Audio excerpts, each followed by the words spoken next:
la joie de nous retrouver au pied du sanctuaire de Pwai Laun, si je dis bien Pwai Laun, qui veut dire Pwai la hauteur et Laun la source, c'est ça je crois, la source quelque part ici dans ce sanctuaire. Un vieux sanctuaire, et comme c'est le 15 août, et qu'on est au terme de notre session Sainte Catherine d'Alexandrie avec des philosophes, deux qui sont avec nous là, et qui ont chacun quelque chose, à notre avis, qui pourrait beaucoup vous intéresser. Et en particulier le premier Christian qui a fait la première conférence de Scan, qui moi m'a vraiment un peu scotché sur les mythes platoniciens et l'importance de l'histoire dans les mythes platoniciens. Et avec cette question, on va le laisser exposer après ça, mais de dire est-ce que le mythe platonicien pourrait être transféré aujourd'hui au mythe français, au sens un mythe qui soit vraiment une histoire fondatrice, à savoir cette histoire de l'évangélisation du 1er siècle, une histoire un peu extraordinaire qui fasse cette âme commune qu'avaient les Grecs et que nous les Français on cherche un peu à retrouver aujourd'hui. Je ne sais pas Christian, c'est un peu ça qu'on a discuté. Oui, tout à fait Arnaud, c'est exactement ça, et tu as une très bonne idée à laquelle j'avais pensé moi-même. Ouais. Ah oui. Oui, tout à fait, mais avec ton esprit peut-être plus historique, plus concret aussi, tu as su saisir, je pense, dans quelque chose de plus concret, et c'est très juste. C'est très juste. Alors pour faire un petit peu pour rappeler qui est Platon rapidement, et puis ce qu'est sa pensée de l'histoire et du lien avec le mythe, pour aller très vite. Platon, c'est un philosophe du 5e siècle avant Jésus-Christ, disciple de Socrate, et qui est un petit peu le fondateur de toute la philosophie occidentale, on peut dire. Bon, il y a une célèbre phrase de mathématicien et philosophe anglais Whitehead qui disait Whitehead, voilà, problème d'accent aujourd'hui, Whitehead, qui disait toute la philosophie occidentale n'est qu'une dot de bas de page de Platon, voilà, de l'œuvre de Platon. Et lui-même ou un autre a dit nous ne sommes que des nains perchés sur l'épaule de Platon, mais néanmoins nous arrivons à voir loin. C'est lui qui nous aide à voir loin. C'est pour dire à quel point en même temps il est la source et l'inspiration. Et finalement, pour l'exprimer d'une manière plus concrète, tout ça, Platon il nous dit on vit une vie compliquée, pleine d'errance. Il appelle ça la cause errante d'ailleurs. Nous sommes dans la causalité errante là pour l'instant. Oui, donc nous sommes dans la causalité errante, il dit Platon, dans la causalité errante. Ça veut dire quoi? Ça veut dire on est dans un monde d'ombre, hein, on ne sait pas très bien où on est. On meurt, on est malade, on ne voit pas très bien le pourquoi des choses, on ne comprend pas. Bon, c'est sa fameuse caverne, hein, on voit les images sur la grotte, et voilà, alors on est là, et alors Platon dit mais il y a bien une source à tout ça. Et il y a bien une source, il y a bien un sens, et il y a bien aussi donc une source et un chemin à prendre, hein, voilà, une source, et c'est exactement ça. Et comment trouver la source et comment trouver la vérité. Voilà, c'est les deux choses. Et alors il y a deux choses pour Platon, à mon avis. Le mythe, ce que nous voyons comme une légende qui ne dirait pas la vérité, Platon il dit le contraire. Il dit c'est le mythe qui nous dit la vérité. Alors attention, il peut y avoir des fables, elles sont très respectables. Hein, les fables que raconte une grand-mère au petit enfant, portent une certaine vérité. Voilà, c'est ça. Elles sont édifiantes. Elles sont édifiantes, elles sont des allégories. Ça, c'est une partie du mythe. Il faut le garder. Il y a des mythes dont on sait qu'ils sont faux. Mais attention, parce que sur l'ensemble, il y a des mythes aussi dont on sait qu'ils sont vrais. Qu'est-ce que ça veut dire pour nous, un mythe vrai? Ça veut dire raconter une histoire très ancienne qui est à la source d'une chose et qui est liée à Dieu. C'est-à-dire ce qu'il faut garder dans l'histoire. Ce n'est pas exactement l'histoire, enfin ça on va la perdre. On n'aura plus exactement tout à fait ce qui s'est passé, exactement.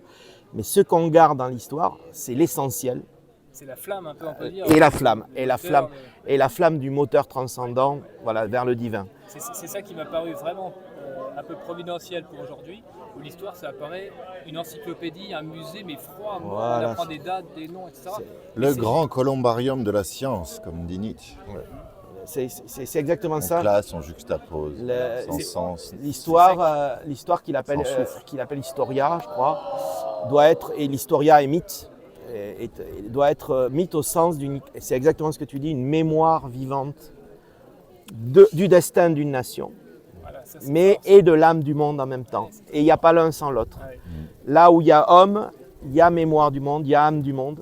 Donc ce qui est narré doit être en même temps le reflet de la source d'une nation et en même temps aussi de l'âme cosmique du monde. Les deux doivent être liés. Ah ouais. Et c'est pour ça que on ne peut jamais être précis. Le mythe est toujours vraisemblable, mais parce que notre vie n'est jamais totalement vérité, mais toujours vraisemblance. Mais par contre, elle est, et c'est ça qui est intéressant chez Platon, guidée par la vérité de Dieu et par les formes intelligibles. Alors il n'était pas chrétien, mais je pense qu'il pensait bien mieux que certains chrétiens modernes. Il était peut-être plus chrétien que ceux qui avaient rencontré le Christ. J'exagère un peu quand je dis ça, mais voyez l'idée. Voyez l'idée. Est-ce qu'on peut dire que la force des Grecs, c'est justement d'avoir cette unanimité autour de ces textes qui leur ont donné cette énergie, et la faiblesse d'aujourd'hui, c'est qu'on a plus ce fondement commun.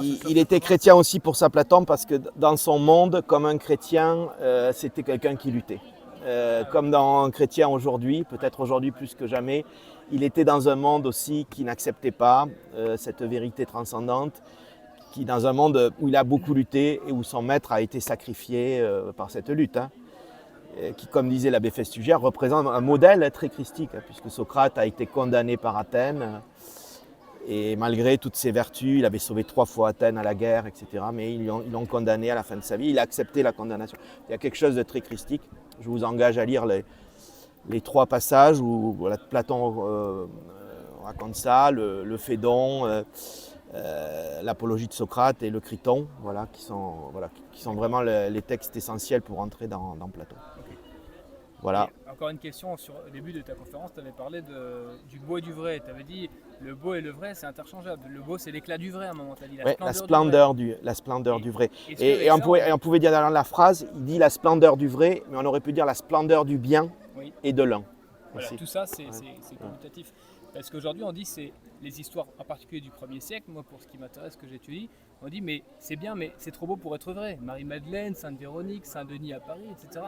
Il y a trop de choses extraordinaires, c'est trop beau pour être vrai. Tandis que là, on pourrait dire autre chose. Mais oui, on pourrait dire que si je me plaçais du côté de Platon, la vie est un miracle. Ouais. Le problème, c'est que est-ce que tes yeux sont capables de voir le miracle? C'est ça, le miracle de l'être, le commencement de l'attitude philosophique, l'émerveillement étonné devant ce qui est. La caverne, c'est ça.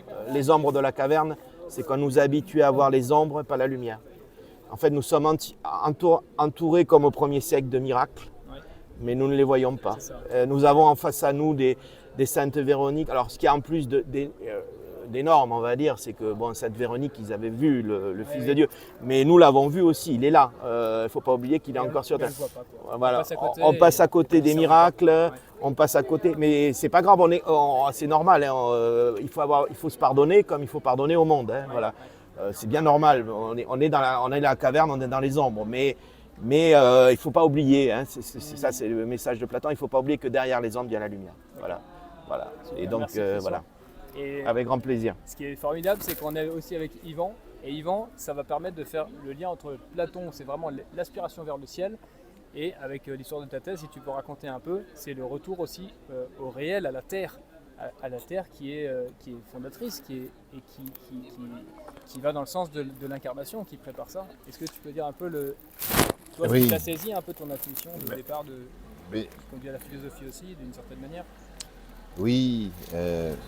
Mais le point de départ, c'est l'interrogation sur le sens. Où est le sens? J'ai refusé, au moment de ma vie, à partir du lycée, d'apprendre sans comprendre, sous-entendu le sens. Pourquoi les éducateurs ne transmettent-ils pas le sens absolu? Cette évidence de la beauté du monde. Et pour faire un lien avec Platon, il y a un proverbe de l'Antiquité qui résume un petit peu sa démarche, qu'on va trouver ensuite techniquement dans sa théorie de la réminiscence.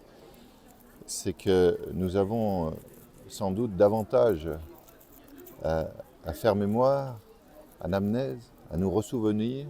Nous avons davantage à faire mémoire qu'à apprendre. Donc, cette quête du sens absolu, cette impression que le désert croît, que l'on ne parle plus de la vérité dans notre monde. Or, on ne peut pas éduquer authentiquement un homme à son accomplissement sans parler du réel, donc dire du vrai. Et aussi l'idée que le monde est ordonné, donc le vrai est finalement unifiant de toute vérité particulière. Ça a été aussi une révolte progressive contre le monde moderne en tant qu'industrialiste, moderniste, la coupure avec la nature. Et cette sensation, ce sentiment d'une coupure destructrice s'est réalisé dans mon parcours d'études universitaires où je n'avais pas l'impression d'apprendre grand-chose d'essentiel. Et arrivant à la fin du parcours universitaire en doctorat, je me disais qu'il fallait que je travaille sur un sujet concret, de sorte que mes années d'université ne soient pas vaines et que j'apprenne quelque chose qui puisse me servir à vivre, à l'art de vivre, au vivre concret du quotidien. Et du coup, comme j'avais une sensibilité héritée de ma mère notamment à la nature, j'ai eu par providence dans mes contacts des jeunes de mon âge qui s'intéressaient à l'agriculture biologique ou qui la pratiquaient. Et donc j'ai décidé de travailler sur l'agriculture alternative comme possibilité, comme hypothèse. J'avais un premier projet de thèse dont je vais dire le titre, qui a été réduit ensuite à la question des origines de l'agriculture biologique. Et ce premier projet de thèse s'intitulait « L'origine culturelle de la crise écologique et la compréhension du monde des agriculteurs alternatifs contemporains ». Voilà.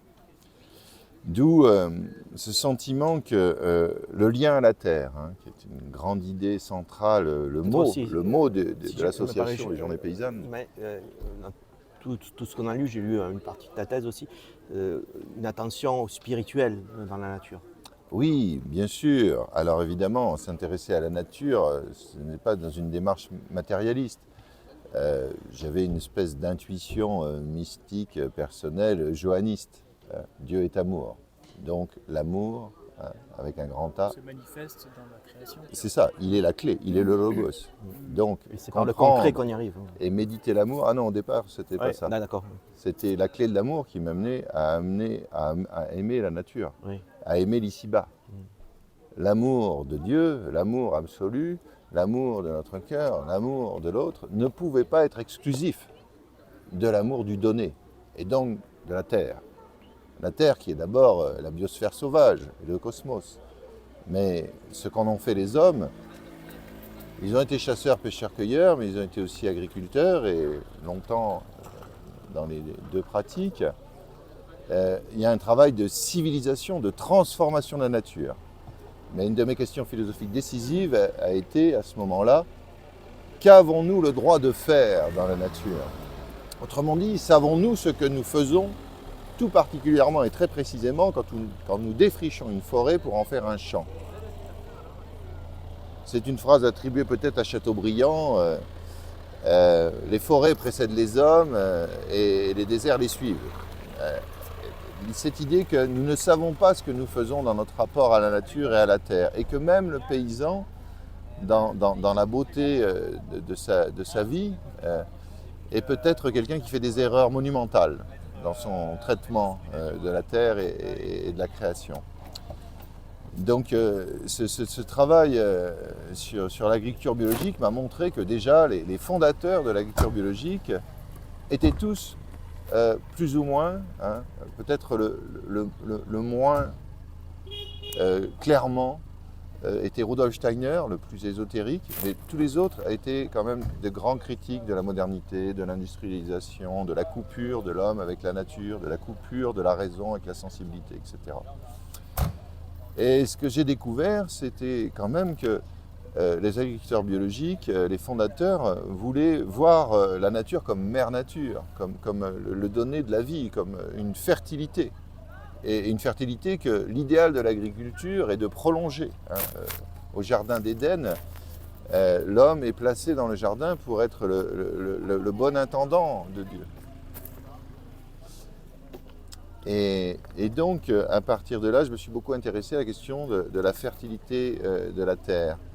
Et ça m'a mené, après quelque chose d'un petit peu mystique, hein, à comprendre que le sujet numéro un, si on veut travailler sur la civilisation, sur la culture, sur ce que c'est que d'avoir un bon rapport avec la nature, c'est la nature première. Et il faut réfléchir sur la nature première. Alors d'un point de vue chrétien, mais aussi dans beaucoup de mythes, on trouve cette idée que les hommes avaient une conscience confuse, ou plus ou moins éclaircie, dans le texte des mythes, ou dans la transmission orale des mythes, que dans notre monde, quelque chose ne tourne pas rond, hein, contrairement dans le monde moderne ou dans le monde des premiers hommes. Donc en fait, c'est le de la chute fait partie de toutes les cultures authentiques du monde. Hein. C'est les semences du Verbe. C'est un aspect du contenu de connaissance des semences du Verbe. Et donc, si on veut être véritablement intelligent et sage, il faut d'abord étudier, méditer, observer la nature première. Donc la question du lien à la terre, qui est notre terre nourricière, mais qui est aussi la pâte la plus évidente, la matière dont nous sommes faits, doit déjà être médiée par une réflexion plus philosophique, plus intellectuelle, plus spirituelle sur le fait que nous sommes faits de la terre et que cette terre, dans l'état actuel, n'est peut-être pas dans son état originel. Et donc réfléchir sur une saine agriculture et par extension sur une saine technosphère, hein, tout ce qui est le développement des techniques, des artefacts, des outils, ne peut être philosophiquement valable que si l'on d'abord se soucie de savoir ce qu'est le donné premier du monde. Voilà. Alors, pour devenir un petit peu plus concret, pourquoi le lien à la terre, ce mot d'ordre, ce rappel, ce cri pour aujourd'hui des journées paysannes, une association qui s'interroge sur ce que c'est que l'agriculture et sur le devenir de l'agriculture, sur le rôle de l'agriculture pour une société en général. Mais c'est une association française ici. La France a été le plus grand pays rural de France. Arnaud nous a dit hier que c'était même la plus belle province de l'Empire romain. Et bien, tout simplement, nous sommes de corps, de matière et d'esprit. Mais l'idée, c'est que déjà, comme dit Aristote dans le De l'âme, l'âme ne pense jamais sans image. C'est-à-dire que les concepts de la plus haute abstraction, en théologie ou en mystique, ne peuvent être intelligibles, même pour celui qui les emploie, que s'il y a une référence au monde de la matière, qui est organisé en fait. Hein. D'où l'idée qu'il y a une sagesse des langues, etc. Donc il y a une sagesse paysanne traditionnelle qui s'est transmise d'âge en âge, des connaissances des plantes, des moyens de savoir si une terre est fertile, de savoir comment va un animal, etc. Et donc la terre est éducatrice. La terre est éducatrice et en fait le monde moderne se coupe de la terre. Il se coupe en général du donné. Hein. C'est une conséquence, selon moi, de l'orgueil. Ce n'est pas une thèse très originale, mais pour moi, la modernité, je dis depuis 2-3 ans, que c'est l'exponentielle industrielle de l'orgueil, donc de la chute, de la révolte de l'homme contre les données, contre l'évidence cosmique du monde. Et le paysan, lui, il est fatalement, hein, au sens positif de cette nécessité, limité dans son délire. Vous voyez, certains moines, je ne sais plus qui c'est, disaient que les paysans en eux-mêmes sont déjà des priants, en fait, par leur vie même. Voilà, c'est ça, parce que, eh bien, s'ils se trompent, ils vont mourir de faim. Vous voyez, ce pragmatisme qui m'intéresse beaucoup. Et donc, quand nous vivons loin de la nature, mais pas au sens écologique aujourd'hui, d'une nature juste que l'on va contempler, fréquenter en touriste, et quand nous vivons loin d'une nature avec qui nous apprenons à coopérer, et avec une sagesse transmise de génération en génération, eh bien en fait c'est toute notre intelligence qui va se tarir ou se pervertir. Voilà. Et du coup, je prêche pour une alliance comme le souhaitaient les Victorins, hein, avec Hugues de Saint-Victor qui a donné les chanoines réguliers de Saint-Augustin, qui sont notamment à Chancelade, près de chez moi, comme le notait Dominique Bourg dans la préface de ma thèse quand elle a été publiée, pour l'alliance du paysan et du philosophe, et donc du philosophe et du paysan. Et donc je crie, je gouaille, je suis provocateur et méchant envers une certaine tradition de la philosophie comme devenu intellectuel, au risque de devenir un intellectualisme en goguette de salon qui finalement va sur le fond, malheureusement, beaucoup vers un formalisme creux, voire luciférien. Donc je suis très violent dans mes propos en disant cela, mais de l'autre côté, j'aurais pu m'appuyer sur Aristote qui critique Platon en nous renvoyant au concret, au singulier, le fameux tableau de Raphaël, l'école d'Athènes. Ils conversent ensemble, hein, ils sont amis. Hein. Platon pointe le ciel, et plutôt que l'aspiration, la montée vers le ciel, comme tu disais ça, la descente de l'inspiration, la réminiscence que nous sommes d'abord esprit et âme d'abord. Et Platon est à côté d'Aristote, et Aristote le regarde, et pendant que Platon pointe le ciel, Aristote fait ceci, un geste d'appui sur la terre. Voilà. Aristote est un philosophe qui, comme Platon, aime les mythes, il voit une sagesse, il a une formule extraordinaire dans le début de la métaphysique. Les anciens des anciens nous ont transmis. Donc Aristote lui-même a une conscience, une tradition prophétique et de sagesse qui s'est transmise par les prophètes, par les illuminés, par les philosophes, par les mystiques et aussi par sans doute les gens du peuple, les paysans ou même dans les corps de métier. Donc tout un tas de proverbes qui sont de la sagesse, hein, alors qu'on a beaucoup enseigné dans nos facs modernes que c'était inutile pour se cultiver de s'intéresser aux proverbes et aux dictons puisqu'ils soi-disant ils se contrediraient. Voilà. Bullshit. Et donc Aristote est quand même un philosophe peut-être par rapport à Platon qui c'est vrai s'appuie sur des exemples agricoles ou d'artisans mais plus paysan, plus favorable à Hésiode, hein, qui valorise le paysan, la sagesse paysanne. Et du coup, Aristote, on a perdu beaucoup de ses textes, mais il semblerait que les 2/3 de son œuvre étaient des traités d'études naturelles. C'est le père de la biologie, de la classification. Voilà. Donc, ça, c'est quand même très intéressant. Aristote formalise la science en inventant la logique comme outil de régulation de nos raisonnements, de nos discours, mais Aristote non seulement formalise la démarche scientifique, mais aussi est un passionné. Théophraste sera un grand historien de la nature au sens écologique de la biosphère, des animaux et des plantes. Et donc, Aristote peut nourrir une réflexion sur ce que c'est que la place de l'agriculture dans la société.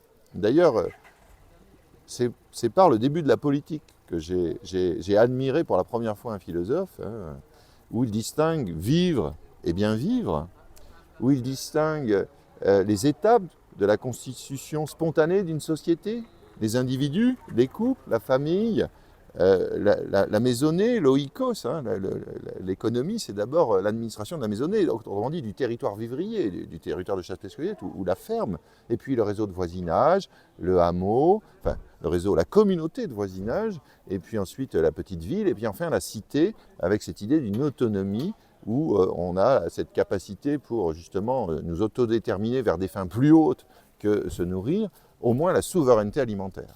Voilà, hein, le droit des peuples à se nourrir eux-mêmes dans un monde ultralibéral où on nous dit qu'il faut détruire toutes les frontières est évidemment une contradiction par rapport à cette possibilité d'une réelle autonomie des gens et des peuples.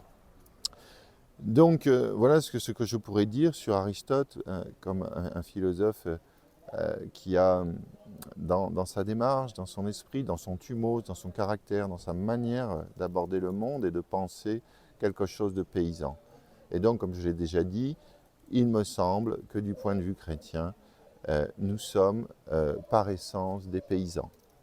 Quelles que soient nos activités, en fait, il serait à mon avis très sain que la plupart des gens soient dans une pluriactivité, où il y a une dimension paysanne ou artisanale, mais les paysans étaient un peu artisans, ils fabriquaient leurs granges, ils avaient des savoir-faire ou de boulangerie, etc.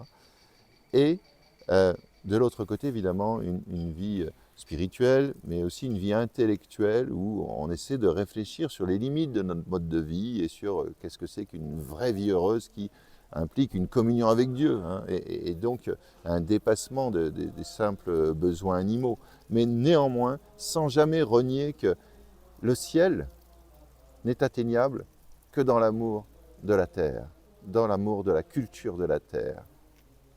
Culte, agriculture, culture.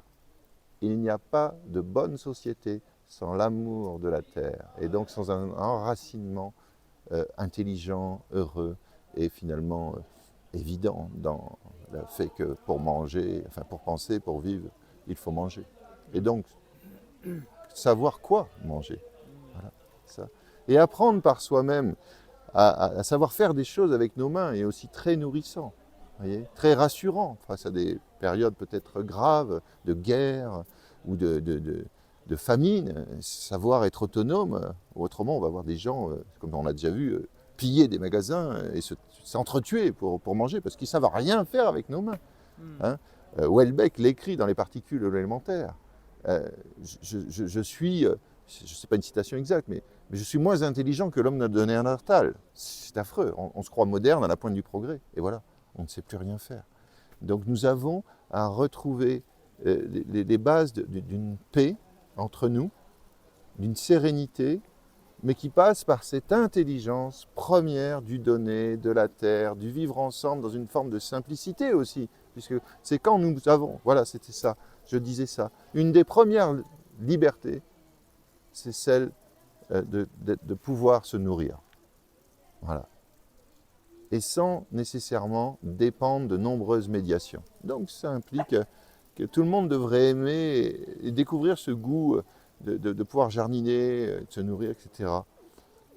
Parce que sinon, eh bien, nous avons cette société qui est dans une fausse dépendance, une dépendance qui n'est pas voulue par le Seigneur, je pense. C'est ça. Nous perdons tout ce qui est bon dans le fait de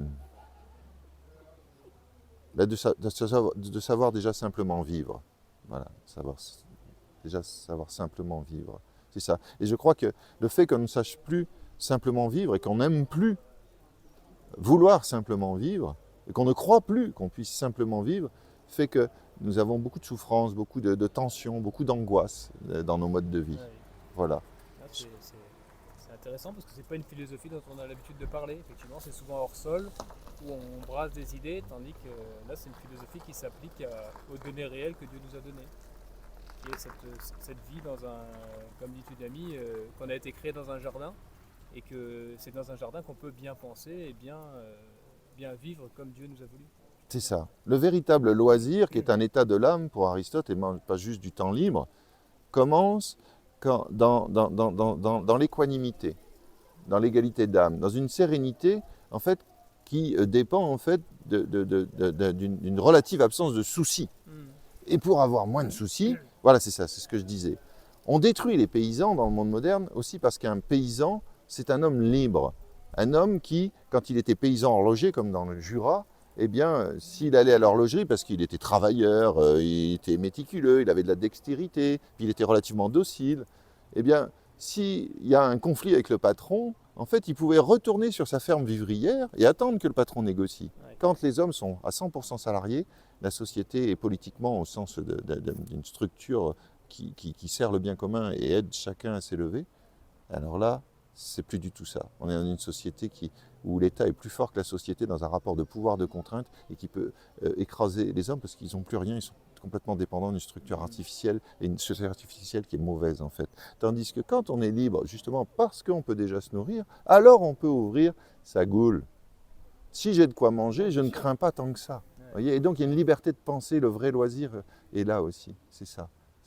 Donc je suis pour comprendre, pour aider, vous inviter à comprendre que le véritable loisir, il a un ancrage très concret, très simple, très physique, très matériel, très lié au travail manuel. Et d'ailleurs, Simone Veil, avec un W, termine l'enracinement qui lui avait été demandé par le gouvernement de la France libre en exil à Londres pour la reconstruction de la France après la défaite de l'Allemagne nazie.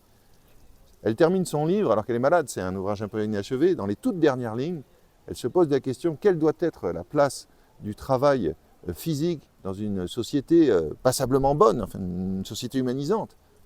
Elle répond, il doit en être le centre spirituel. Voilà, je terminerai peut-être sur ce mot de Simone Veil qui me semble une forme de révélation philosophique, un rappel de quelque chose d'archi fondamental que nous n'aimons plus voir. Mais néanmoins, un signe d'espérance, aujourd'hui, il y a quand même peut-être un kairos, voilà, un nombre significatif dans la minorité des gens qui n'en peuvent plus et qui voient un peu que ces évidences ne sont pas simplement des trucs écologistes un peu à la mode et passagers, ou peut-être qu'ils vont pouvoir se construire vraiment et puis pouvoir éduquer leurs enfants aussi, aimer leurs enfants dans de bonnes conditions, sur des bases qui ne sont pas ésotériques, quoi, hein. Voilà, c'est ça. Voilà. Merci beaucoup Yvan, c'est gentil. Et puis Je vous je en pense prie. qu'on aura l'occasion d'en reparler parce que nous on est très attachés aussi à cet enracinement.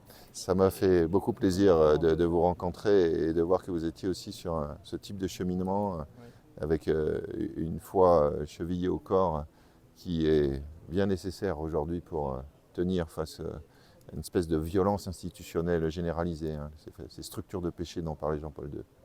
Merci. Merci Yvan, à bientôt.